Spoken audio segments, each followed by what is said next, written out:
portion of the news brought to you by McDonald's. McDonald's, I'm loving it. Today was supposed to be decision day for employees of the Bahamas Telecommunications Company as management announced its intention last week to make 140 workers redundant. We got the latest tonight on this saga, and as Jared Higgs tells us about this disconnection decision. Following news that 140 workers would be made redundant, Bahamas Communications and Public Officers Union representatives say the Tuesday deadline set by Bahamas Telecommunications Company management has been unofficially extended.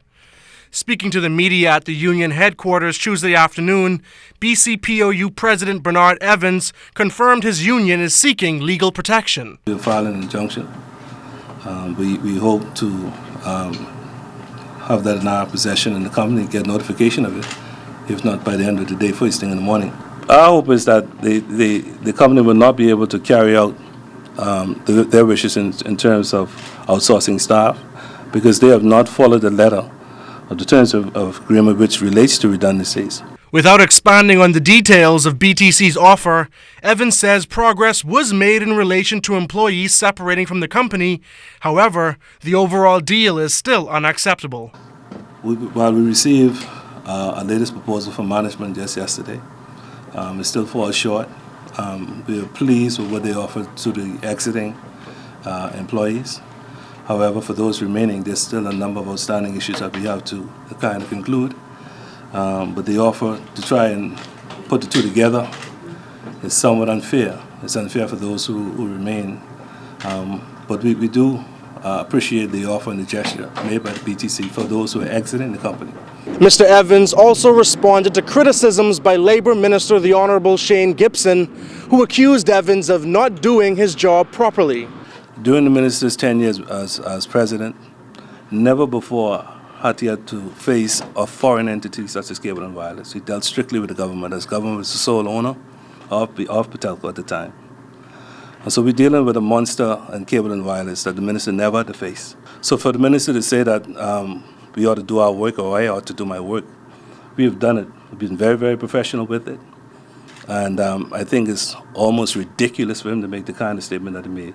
The union president also urged ministers in Grand Bahama to stand up and do all in their power to prevent job cuts on that island, stating that he doesn't think the island can sustain such losses. He says considering the low quality of BTC's service in recent times, it would not be wise to reduce staff. Jared Higgs, ZNS Network News. Now to crime news. The murder count jumps another notch to 74. This after a male is gunned down in an inner city community this morning. Jimmy Swain has the latest on the police's initial investigation. A heavy police presence filled the inner city community of Wilson Tract off Wolf Road Tuesday as police worked to piece together the events that led to a 31-year-old man being gunned down. We saw scores of onlookers watching officers process the crime scene moments after it happened. Head of the Central Detective Unit, Chief Superintendent Paul Roll, telling the media that police received reports of gunshots in the area around 11:30 Tuesday morning and met a man suffering from gunshot injuries when they got there.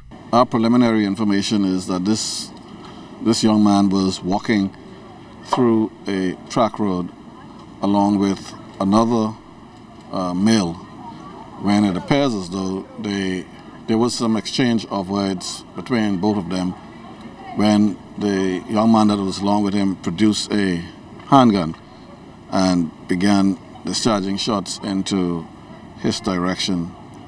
Now, police have yet to officially release the victim's identity. Persons who knew him walked by the hearse and expressed that he rest in peace as morticians took his body away. The CDU chief said the person responsible is still at large. The assailant then ran off west here towards Wilson Tract and disappeared out of the view of those persons in the general vicinity. Now, police are appealing to anyone with information to come forward that would assist them in closing this latest homicide. Jimenita Swain, ZNS Network News. In news from the courts, a man convicted of attempted murder has been sentenced to 22 years and 4 months in prison. 47-year-old Franklin Edgecombe was found guilty back in May of the March 2013 attempted murder of Kirkland Roll. Before the sentence was handed down by Justice Indira Charles, Crown and defense counselors submitted their sentencing report. Crown Attorney Kristen Stubbs requested a sentence of 25 to 30 years, noting the defendant's long list of prior convictions dating back to 1983. Edgecombe's attorney, Roger Gomez Jr., asked the judge to consider a sentence of 20 years.